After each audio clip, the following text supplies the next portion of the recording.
បាទសួស្តីពុកម៉ែបងប្អូនយើងបាទអញ្ចឹងសម្រាប់ថ្ងៃនេះគឺនរអារម្មណ៍ពុកម៉ែបងប្អូនយើងទស្សនាទស្សនវិជ្ជានារដូវវស្សាសម្រាប់ពុកម៉ែបងប្អូនយើងគាត់ព្រោះស្រូវហើយបាទគឺស្រូវលាស់ស្រស់ស្អាតបែបប៉ុណ្ណាបាទអញ្ចឹងបងប្អូនយើងបាទទស្សនាមើលទាំងអស់គ្នាណាបាទតោះយើង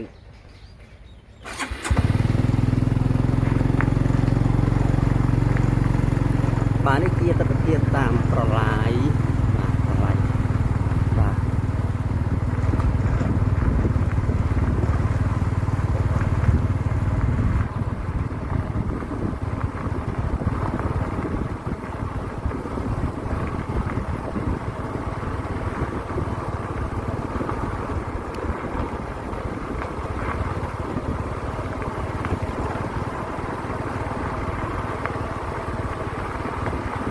បាទទស្សនវិជ្ជានារដូវវស្សាបងប្អូនយើងបាទគឺពិតជាស្រស់ស្អាតមែនទែនបាទណែមើលស្រូវលក្ខភាពខ្ចីបងយើងបាទ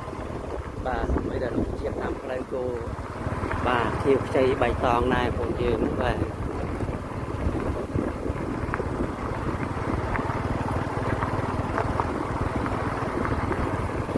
នេះបងយើងបាទ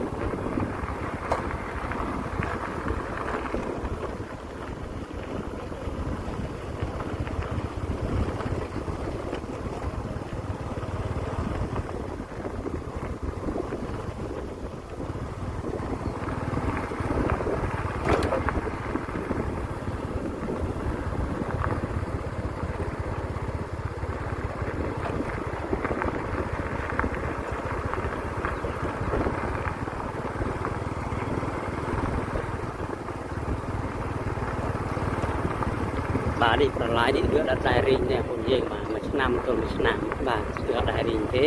បាទមើលទៅជាស្រូវពងរស់បាទគឺបៃតងខ្ចីស្រស់ស្អាតមែនតើបងប្អូនយើងណាបាទសម្រាប់ទស្សនវិជ្ជាតាមផ្លូវដើមថ្នោតដើមរុក្ខជាតិផ្សេងៗក៏បាទបៃតងខ្ចីស្អាតមែនតើណាសម្រាប់ខែវស្សាយើងបាទ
បាទនេះបាទមើលបង្រួសនេះគឺខៀវខ្ចីមែនតើបងយើងបាទគឺល្អមែនតើណាបាទ